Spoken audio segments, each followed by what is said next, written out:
Hoje nós estamos aqui com mais um assunto que nós queremos meditar na palavra de Deus. Como é o livre-arbítrio? Deus é soberano? O homem tem escolhas? Deus é justo? Alguém é obrigado a ser salvo? Deus consegue forçar alguém a se salvar? Ele consegue forçar alguém a não se salvar? As pessoas têm um destino pré-determinado? As pessoas fazem escolhas? Como é que é isso tudo? Eu quero falar justamente sobre o assunto da polêmica que foi gerada em torno do tema: se não for pelo amor, vai pela dor. Será que isso é verdade? Será que Deus força alguém, castiga a pessoa para que a pessoa entre pelo caminho? O que motivaria o Senhor a fazer uma coisa assim? Bom, em primeiro lugar, nós vamos ver o exemplo de um homem que Deus escolheu. Seu nome, Davi, rei de Israel. Vamos ler um trecho da palavra de Deus que mostra esse tema presente na Escritura. Segundo Samuel, capítulo 7, versículo 12 até o 15. Quando teus dias forem completos e vieres a dormir com teus pais, então farei levantar depois de ti um dentre a tua descendência que sai das tuas entranhas, e estabelecerei o seu reino. Este edificará uma casa ao meu nome, e eu estabelecerei para sempre o trono do seu reino. Eu lhe serei pai, e ele me será filho. E se vier a transgredir, castigá-lo-ei com vara de homens e com açoites de filhos de homens. Mas não retirarei dele a minha benignidade, como a retirei de Saul, a quem tirei de diante de ti. De quem ele estava falando aqui? Muitos vão dizer uma profecia messiânica. Sim, eu concordo. A melhor parte de tudo isso é que nós sabemos que a palavra de Deus é rica. A palavra de Deus é muito rica, nós podemos encontrar muitos significados coerentes com a própria palavra. Tem gente que diz que a Bíblia tem mais de 1000 interpretações, isso não é verdade. Quando a Bíblia fala não matarás, é para não matar, não tem nada de vir com outra interpretação. Porque tem gente que vem, não, mas às vezes a pessoa não mata com um tiro, mata com a língua. Tá, tudo bem, mas então já é um outro pecado, não tem nada a ver com matar, né? Aí já vem a difamação, já vem uma série de outras coisas. Então vamos separar bem as coisas, vamos discernir direitinho, porque nós temos o Espírito Santo não causa confusão de maneira nenhuma, ele traz discernimento ao nosso espírito. Então, a questão é que os significados são abrangentes, porque a palavra de Deus muitas vezes é ambígua. Ao mesmo tempo que fala do anjo, pode estar falando do Filho de Deus. Ao mesmo tempo que fala de Isaac, pode estar falando do Filho de Deus. Ao mesmo tempo que fala de Salomão, pode estar falando do Filho de Deus. Quando a Bíblia menciona o anjo do concerto, que aparece tantas vezes no Antigo Testamento, nós podemos definir que se referia à pessoa de Jesus. Então, como é que é isso aí? Como é que funciona? Simples. Peça a Deus que lhe dê entendimento. Você terá uma facilidade enorme para compreender a palavra de Deus. Aqui pode estar se referindo ao Messias, sim, porque somente o reino do Messias é um reino eterno. Por outro lado, se referia também a Salomão, porque era a promessa de Deus para Davi. Não podemos esquecer que Davi foi um homem segundo o coração de Deus. Foi escolhido após a manada, ele era um pastor de ovelhas e Deus exaltou ele soberanamente, pôs ele no trono de Israel, lugar que muitos generais desejaram, cobiçaram, mas nunca chegaram. Porque é Deus que estabelece os reinos, os governos, ou entrega a própria escolha. Se um povo não tem temor de Deus, Deus deixa que o povo escolha o seu próprio governante e venha se dar mal, como aconteceu com Saul.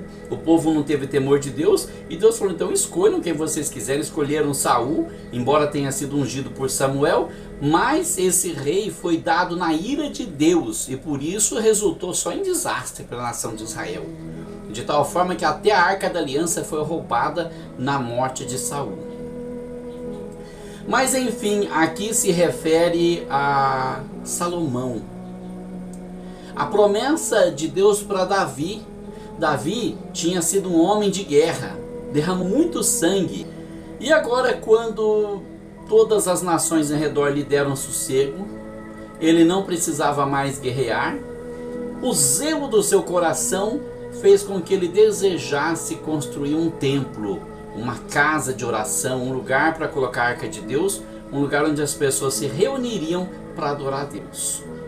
E ele foi aprovado pelo profeta Natã. Mas assim que Natã foi para casa, o Senhor falou com ele, falou: volta e diz para Davi que ele não vai edificar a casa a meu nome, porque ele tem as mãos sujas de sangue. Eu já perdoei, mas ele não pode profanar o meu nome construindo uma casa com mãos sujas de sangue. Mas eu vou fazer uma coisa para ele, vou permitir que o filho dele construa esse templo.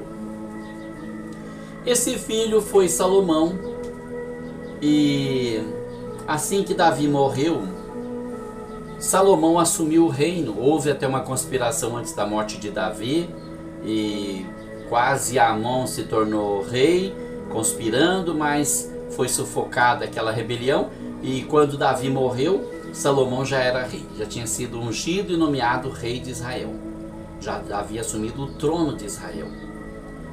E então Salomão, ele teve uma vida muito depravada.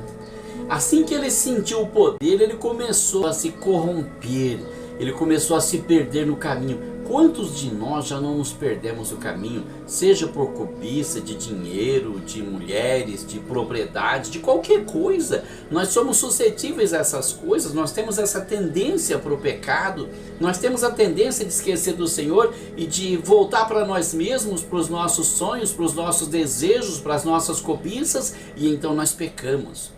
Mas nós temos um Deus misericordioso que compreende as nossas fraquezas, e Ele perdoa os nossos pecados quando nos arrependemos. Bom, Salomão teve aproximadamente 1000 mulheres. É muita mulher para um homem só. É muita mulher para um cara só. É muito. É o maior exagero que eu já vi na minha vida. A Bíblia diz que ele tinha 700 princesas e 300 concubinas. Isso deve ser fora os casos que ele teve por fora, né? Mas, enfim. A palavra de Deus diz que aquelas mulheres estrangeiras corromperam o coração de Salomão e ele se desviou do Senhor. Ele começou a construir templos para deuses pagãos. As pessoas muitas vezes, no zelo do seu amor, da sua felicidade, estou falando do amor conjugal, não do amor para com Deus, tá? No zelo do seu amor conjugal, para agradar um cônjuge, a pessoa faz coisas erradas, faz coisas que desagradam a Deus, esquecendo que o Senhor tem que estar em primeiro lugar. Amarás, pois, o Senhor teu Deus de todo o teu coração, de todas as tuas forças, de todo o teu entendimento, ou seja, Deus sempre no primeiro lugar. Deus sempre em primeiro plano, mas as pessoas então põem Deus em segundo plano, faz coisas erradas, vão em templos pagãos, vão em rituais que não agradam a Deus, veneram a idolatria para agradar um ser humano, um homem, uma mulher, um amigo, uma amiga. Nós precisamos entender que Deus nos chamou para ser separados desse mundo, e não temos que agradar ninguém a não ser a Deus. Nós temos que agradar a Deus. Bom, Salomão, agradando as mulheres, construiu vários templos pagãos e encheu Jerusalém de idolatria. Foi tão grande o mal que ele fez que acabou enchendo Jerusalém de pecado. Israel pecou. E por causa disso, os outros reis que sucederam Salomão, seus filhos, netos, bisnetos, tataranetos, seguiram o mesmo caminho. Foram adorando outros deuses, foram deixando o Senhor. Foi uma coisa tão absurda, que Deus precisou retirar Israel da terra para purificar a terra, para depois trazê-los de volta. Muitos teólogos dizem que Salomão se perdeu. Eu já vi muitos pastores pregando, dizendo que Salomão foi condenado porque ele cometeu idolatria, pecou contra Deus. Mas aí a gente precisa parar e analisar a palavra de Deus. Será que ele se perdeu realmente? O que foi que aconteceu com Salomão? Bom, em primeiro lugar, nós não podemos julgar, nós não sabemos o que acontece do outro lado, nós sabemos desse lado aqui, nós vimos as obras, nós vimos tudo mais, mas nós não sabemos como ele está, nem onde ele está. Em segundo lugar, não estão levando em consideração a misericórdia e a fidelidade de Deus, que não falham, não falham. Eu sempre digo que o Senhor está sempre mais pronto para perdoar e salvar do que nós para julgar. Julgamos com muita facilidade, condenamos as pessoas com muita facilidade, determinamos o destino das pessoas com a maior facilidade, mas Deus está muito mais preparado para salvar do que nós para condenar. Muito mais. A misericórdia de Deus não tem limite, o amor de Deus não tem limite. Ele ama porque a sua essência é o amor, Ele é o próprio amor, não tem como não amar. E se houver uma chance de salvar alguém, Ele vai salvar essa pessoa com toda certeza. Com toda certeza, isso não tem questionamento, porque a essência de Deus é o amor, é o perdão, é a misericórdia, é a longanimidade. Deus espera até o último momento para a pessoa se arrepender. E se a pessoa se arrepender, Ele perdoa.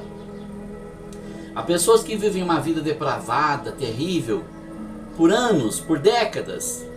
Às vezes passam dos 100 anos na cadeirinha de roda ali, velhinho, e não morre porque Deus está dando chance para a pessoa se arrepender. Se você está numa situação igual essa, para pensar, o que eu estou fazendo aqui até agora? Talvez Deus esteja esperando um conserto da sua vida e você não entendeu ainda que a misericórdia de Deus te mantém aqui para você se arrepender, para você alcançar a salvação. Bom, agora entra em cena uma outra questão, referente ao mesmo assunto.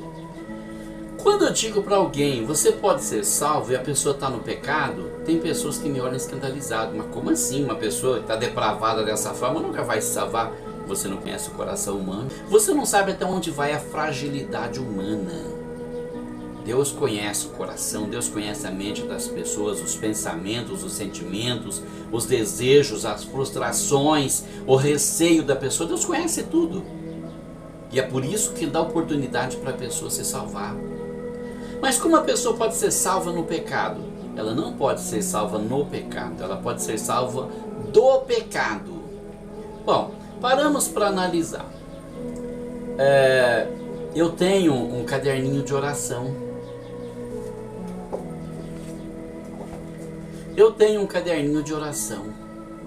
Está aqui.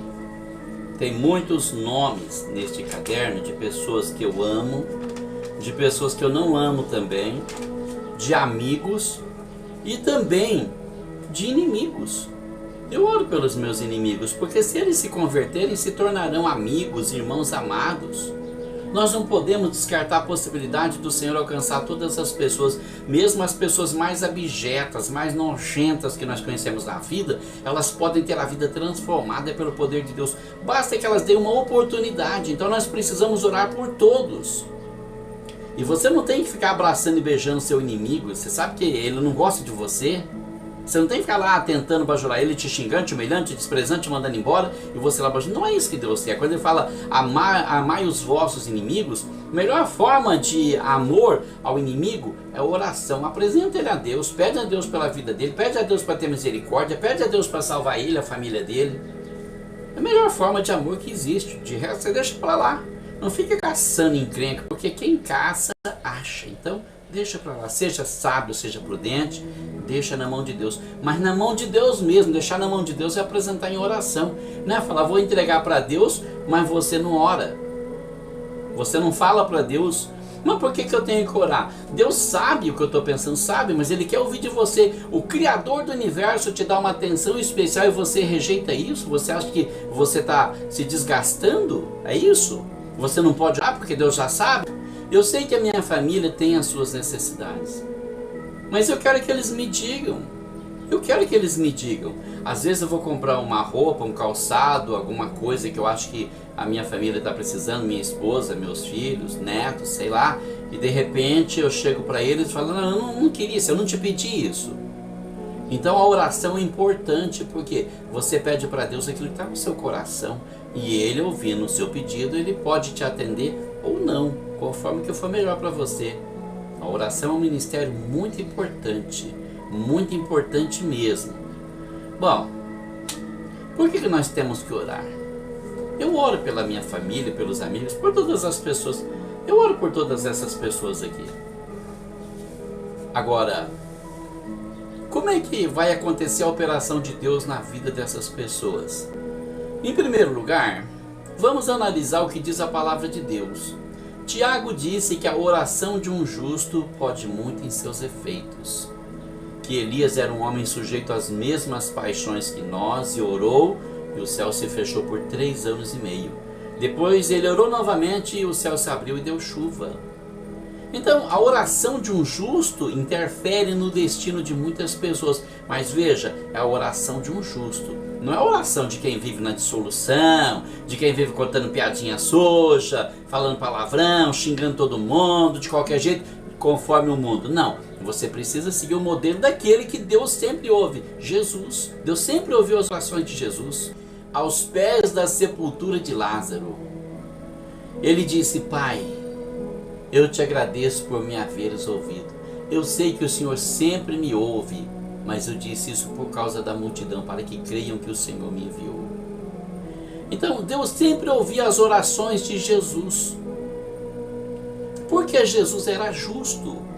Jesus havia se desapegado de tudo que é materialismo, todos os bens mundanos, tudo aquilo que diz respeito a essa vida, para viver uma vida consagrada a Deus. E Deus ouvia as orações dele. Então você quer que Deus ouça as suas orações? Começa a se desapegar das coisas do mundo. Começa a se apegar a Deus, a sua palavra. Começa a viver para Deus e você vai ser recebido. Suas orações serão ouvidas. A oração de um justo pode muito em seus efeitos. Muito bom. Então olha só, quando eu oro por alguém que eu amo, e essa pessoa está no mundo do pecado, está numa vida depravada, está vivendo em dissolução, não acredita em Deus, não quer acreditar na palavra. Todos acreditam em Deus e acreditam na palavra. Eles dizem isso para parar a conversa, para parar a nossa pregação, mas todo mundo acredita. Bom, quando a pessoa diz que não acredita, fica difícil você discutir com a pessoa, então para de falar para a pessoa e fala com Deus. Se você ficar falando com a pessoa, você vai gerar conflitos. Agora você começa a falar com Deus. Todo dia, todo momento que você lembra, você fala com Deus. Senhor, entra com providência na vida daquela pessoa. Senhor, realiza uma intervenção divina na vida dessa pessoa. Salva essa pessoa, cura essa pessoa. Bom, a pessoa não quer ser salva. Isso se chama livre-arbítrio. A pessoa escolhe o caminho dela e não vai deixar Deus interferir na vida dela, né? Mas e onde entra a soberania de Deus? É aqui que entra a palavra que Deus falou para Davi, que se ele vier a transgredir, eu o castigarei com a açoite dos filhos dos homens. Será que Salomão se perdeu? Será que Salomão foi salvo? Será que a pessoa, porque você está orando na sua família, vai se perder ou ela vai ser salva? Deus disse para Davi que não retiraria a benignidade da vida de Salomão. Isso é muito sério. Isso significa salvação, significa perdão, significa que a pessoa entrou na lavoura de Deus, plantou e colheu e depois acertou com Deus e foi salvo. Manassés foi um dos piores reis de Israel. Pecou de uma tal forma que atraiu a ira de Deus sobre toda a nação. Mas lá no cativeiro, para onde ele foi levado, ele se arrependeu, ele orou e Deus perdoou o pecado de Manassés. Então não há pecado que Deus não perdoe. Enquanto tiver uma pessoa de joelho dobrado, orando e dizendo: Senhor, interfira na vida daquela pessoa, você pode ter certeza de uma coisa: mais cedo ou mais tarde, se a pessoa não vem pelo amor, ela vem pela dor. Não é para qualquer pessoa. Tem pessoas que às vezes você prega para a pessoa não quer se converter, ela tem esse direito, ela faz essa escolha, ela vive aquela vida depravada, aquela vida dissoluta, na idolatria, na feitiçaria, no espiritismo, em todo tipo de mundanismo, e ela morre e vai para o inferno. E Deus não interfere. Mas quando você ora por alguém, como a oração de um justo pode muito em seus efeitos, você se desapegou das coisas mundanas, você consagrou sua vida a Deus, você vive para o Senhor, você é uma pessoa que tem íntima comunhão com o Senhor, você pode ter certeza que Deus vai interferir na vida daquela pessoa. Eu sempre digo para os filhos que estão afastados ainda, eu não sei como vocês vão voltar, se vão voltar com integridade física, ou sem as pernas, ou sem os braços, eu não sei, mas vocês vão voltar. Vocês vão entrar no caminho, porque vocês chegarão num tempo em que vocês verão que não há outro caminho, não tem outra saída a não ser entrar pelo caminho de Deus. Então nós precisamos entender que Deus interfere quando alguém está intercedendo. Deus interfere sim, Ele interfere. Ele interfere quando Ele tem um plano, Ele interfere quando alguém está orando. Eu vi a interferência de Deus na minha vida várias vezes, muitas vezes mesmo. Mesmo antes de conhecer o Evangelho, mesmo antes de saber quem era o Senhor, Ele já interferia. E depois continuou interferindo de uma tal forma que Ele me conduziu direitinho pelo caminho que Ele determinou para mim. E hoje eu sou grato a Deus por toda interferência, mesmo aquelas que me fizeram chorar. Foram para o meu bem, para o meu crescimento, para o meu amadurecimento. Eu digo para meus filhos, não sejam rebeldes à voz do Senhor, porque aquele que não vem pelo amor, com certeza virá pela dor. E como está a sua vida diante de Deus? Você tem comunhão com Deus? Você tem liberdade para falar com Ele? Você tem prazer de falar com Ele? Você tem prazer de viver com o Senhor? Olha, passados poucos anos, seguiremos o caminho por onde ninguém volta. Acerte a sua vida com Deus. Apresenta a sua família diante de Deus. Apresenta os seus amigos, as pessoas que você ama e as pessoas que você não consegue amar também. Deixa Deus fazer a obra na sua vida e na vida das pessoas que estão à sua volta, porque Deus é fiel para cumprir a sua palavra. Deus te abençoe em nome de Jesus.